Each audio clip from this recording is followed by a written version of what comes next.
Want even more Hawaii travel tips for your trip? To celebrate launching our new premium podcast membership, all new members on the free plan get access to bonus episodes released during June and our private Facebook group. If you want even more, like live Q&As, personalized travel help, and live interactive episodes with our guests, paid plans start at just $5 a month. Sign up free at hawaiisbesttravel.com/members or tap the link in the show notes below. I'll see you there. Ever wonder if one of Oahu's most exclusive resorts is really worth the hype? In this episode, you'll discover what actually sets the Kahala Hotel Resort apart from the rest, and the surprising details most guests don't find until after they check in. Aloha and welcome to Hawaii's Best, the podcast helping travelers plan an unforgettable Hawaii vacation with insider tips and featuring local voices. I'm Brian Murphy, a husband, dad of 3, and certified Hawaii destination expert. Each week, I share local insights, travel tips, and up-to-date news, sometimes with guests across Hawaii and sometimes solo, all to help you plan your next trip to Hawaii. Aloha and welcome to episode 162 of Hawaii's Best. Thanks so much for joining me today, and today I'm going to be sharing an honest review of our stay at the Kahala on Oahu. In this episode, you'll discover what makes the Kahala feel so different from the busy Waikiki resorts, the little details that surprised us during our stay, and why this spot has been a favorite for celebrities and presidents for decades. By the end of today's episode, you'll know if the Kahala is the right fit for your next trip, especially if you're looking for a quieter, more relaxed environment on Oahu. If you've ever wondered whether the price and reputation match up to reality, you'll have a clear understanding and a few tips to help you make the most out of your stay at the Kahala. Let's talk a little bit about the location and our first impressions of the Kahala. The Kahala is about a 20-minute drive depending on traffic. It's kind of always the thing on Oahu. You never know. Depending on traffic, it's about a 20-minute drive from the Daniel K. Inouye Airport, which is the main airport on Oahu. And it's just outside of Waikiki on the other side of Diamond Head.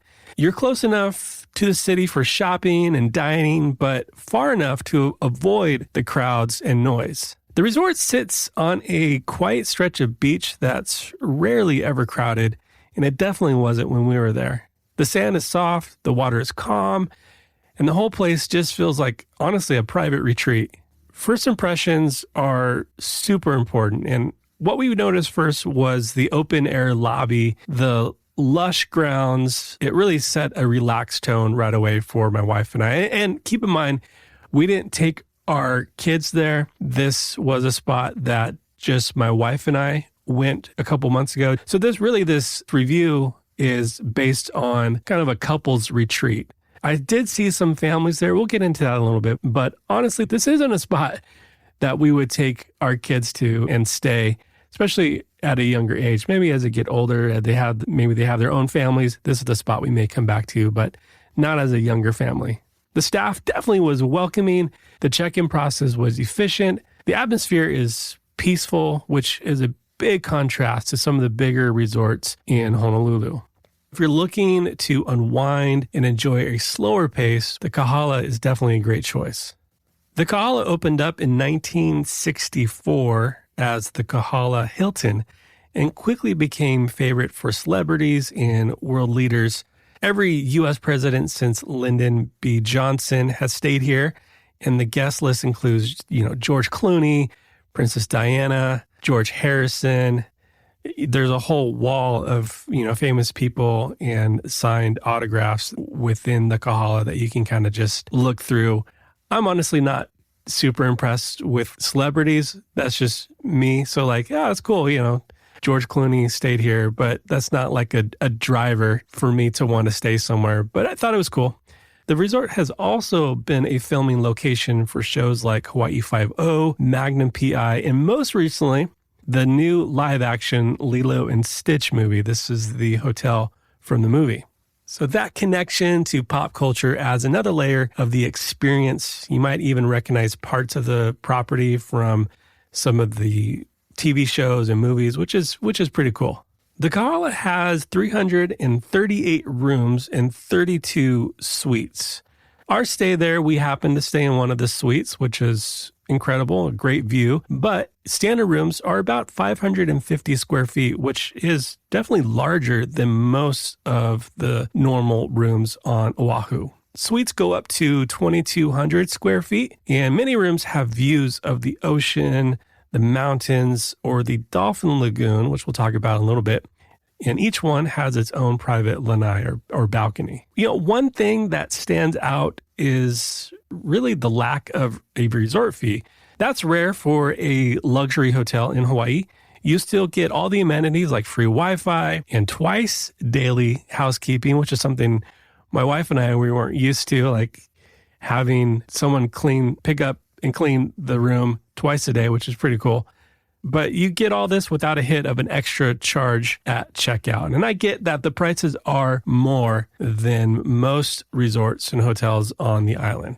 During our stay, the room was spotless. It was comfortable, great bed, spacious bathroom. We had really no complaints in our room. It was great. Being that you are a little bit ways out of Waikiki and a lot of the shopping and a lot of the dining there, the Kahala has some great options as far as dining. Hoku's probably the most upscale spot on property, known for its ocean views and menus that focus on local ingredients. So if you're looking for a special night out, this is definitely in a place. Reservations are a good idea, especially for ocean view tables. For breakfast, the Plumeria Beach House is a go-to. We ate here every morning. The buffet is popular with fresh fruit, Hawaiian specialties. We love the omelet bar. Wish I would have gotten the guy's name who made our omelets every day, but shout out to him. And some of the best omelets, were in Hawaii. They're just going to taste better. And all the usual breakfast staples are available at this buffet. The setting is relaxed, and you get to sit outside with a view of the ocean and just a great start of your day. If you're in the mood for Italian, there's a great Italian restaurant on property called Arancino. You got pizzas, salad. The Seaside Grill is another option. It's a poolside option that has a simple menu, convenient if you're out by the water, but nothing too special. The Veranda is a nice place for cocktails, light bites at sunset, and live music and sushi rolls. Now, while on-site dining is solid, it's worth exploring some local restaurants off-property for a change of pace. Kahala Mall and Whole Foods are about a 20-minute walk away. We didn't do the walk. We actually drove there. So it's about, 5 to 7 minute drive. And Waikiki is close if you want a little bit more variety, but pay attention to traffic and know that it is probably at least a 30-minute drive some days. All right, a little bit about the beach, the pool, and amenities at the Kahala. The beach is one of the standout features, honestly. It feels like a private beach. Soft white sand, it's calm, it's shallow. There's a reef that's perfect for families and couples. Even during peak times, it never felt crowded. There are plenty of loungers and umbrellas, and the beach is clean, it's well maintained. Paddle boards and kayaks are available for rent, though rentals are dependent on the weather. The pool area, honestly, is basic compared to other luxury resorts on Oahu. It's a small, oval-shaped pool that can get pretty crowded, especially in the afternoons. There aren't any water slides or fancy features, so if you're looking for a bit of a bigger resort pool experience, this might fall short. Most guests seem to prefer spending time at the beach. Our girls probably wouldn't like this spot because they like the pool, they like the slides and all that stuff. But the spa at the Kahala is incredible. With a full menu of Hawaiian-inspired treatments, you can book a private suite or even an oceanfront cabana. The fitness center is also open 24 hours, and daily fitness classes are available for a fee, not free, for a fee, so keep mindful of that. Though the Kahala, as you can tell, is an incredible place, there are some controversies and things I want to talk about. Some of them I knew going into our stay here, and I want to talk about some of the unique features as well. One of the most unique features is the Dolphin Quest Lagoon. The resort is home to a small group of Atlantic bottlenose dolphins, and guests can book interactive experiences. For many families, this can be a big draw. The educational programs are designed to teach guests about marine life and conservation. But that said, the Dolphin program is also the resort's most controversial feature. There are ongoing concerns from animal welfare groups about keeping dolphins in captivity, especially in a man-made lagoon. Some guests find the experience incredible, life-changing, magical, while others feel uncomfortable seeing these animals outside of their natural environment. If you're considering a dolphin encounter, I recommend doing your own research and deciding what feels right for you and your family. For me personally, yeah, it was cool seeing dolphins swim and jump, but honestly, I wouldn't miss them if they were released and the program phased out, because it has become more of a controversy for the hotel, which is a bummer because it's such a great spot that I think there's other uses they can maybe do with that area. But that's just me. I will admit it was cool seeing the dolphins, but I wouldn't miss them if they can have a better life outside in their natural environment. One thing that did surprise me, though, is that the daily rate for parking. So you're going to want to factor that in. The current daily rate for parking at the Kahala is, let me look it up real quick. So that was some real-time research I want to give you guys because the rates can change. I feel like we paid around 40 something. The current rate for both valet and self-parking is $55. Honestly, I don't like valet parking. I like just being able to go out to the parking garage and leaving. I don't like waiting. I don't mind the walk. I don't really need my car brought to me. But it's good to know that it's the same rate, but obviously you're going to want to tip if you're going to valet. That's usually customary. If you're staying in Waikiki and you want to just go check out the Kahala, maybe go get a bite to eat at the Kahala, you get 4 hours free complimentary parking with a minimum purchase of $50. So that's, you're going to spend that at dinner anyhow. So if you want to go out to the Kahala for dinner, and I feel like we did see a lot of people drive in, the evenings were definitely packed. And then, morning or even midday, it was like crickets in the parking lot. Maybe people are going out and doing their excursions and stuff, but it felt like around dinner time, it got really busy and then it cleared out. But just to reiterate, it's $55 per day for parking. So you're going to want to factor that in as well. All right, so let's talk a little bit more about what's nearby. There's plenty to do right on property, from water sports to the spa, cultural programs, or just relaxing at the beach. But if you want to explore more, Hanauma Bay is just a short drive, which is great, and it's one of the best places on Oahu for snorkeling. You do need to make a reservation ahead of time for Hanauma Bay. For hiking, Diamond Head and Cocoa Head are both close by. Diamond Head is a classic with great view at the top. You want to do that early in the morning. Really, any hike you want to go early as possible.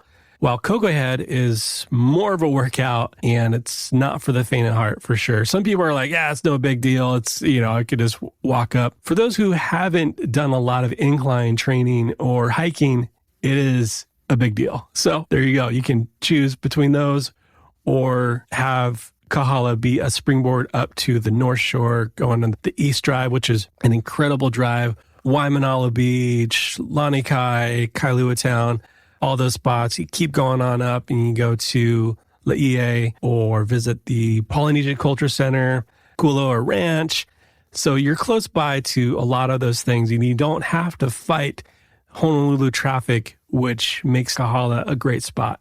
One place I definitely want to recommend is B-Side Kitchen. If you've been listening to the podcast, we actually had the owner of B-Side on the podcast, and we wanted to hear more about their story. It's a local family business, and it's a great spot, not just to connect with locals, but it's a great spot to eat. My wife and I, we ate there at least twice during our stay. Definitely check them out, and also check out our podcast interview with the owner. I'll link that below in the show notes. All right, so let's wrap up with some pros and cons and who I think the Kahala is really best for. The location is tranquil, it feels exclusive, which is rare on Oahu. The rooms are spacious and comfortable, and the service from the staff is incredible. The beach is beautiful and quiet, definitely one of the best features of the property. And the fact that there's no resort fee is definitely a bonus. On the flip side, the pool is small and pretty basic. The Dolphin Lagoon is a unique feature, but it's also a point of controversy. Some guests love it, while others are uncomfortable with the idea of dolphins in captivity. There's also the daily parking fee, which is pretty high. And while the location is peaceful, it's not really walkable to a lot of other off-property attractions. So you'll need to plan ahead for rides, you rent a car if you want to experience more of the island. So who is the Kahala best for? I'd say it's ideal for couples. That's what our experience was. Also, maybe for older families who want a peaceful luxury experience and want to avoid the crowds and noise of Waikiki. If you're looking for a lively pool scene or you want to be, that nightlife, lots of restaurants, you might be happier somewhere else, probably Waikiki. But overall, the Kahala delivers on its promise of a relaxing, high-end stay with a lot of thoughtful touches. If you value privacy, comfort, and great service, it's a solid choice for your next trip to Oahu. So if you found this episode helpful, I really appreciate it if you would hit follow on Apple Podcasts or Spotify. That way, you never miss an upcoming episode, and it helps more people find the show. Thanks again for spending some time with me today, and I always enjoy sharing these honest reviews and tips with you. And until next time, as always, live with aloha. Mahalo for listening to this episode of Hawaii's Best. To stay up to date on future episodes, hit follow on your podcast app. Hawaii's Best is a production of Shorebreak Media Group with editing by Easy Podcast Solutions and music courtesy of our friends Stick Figure.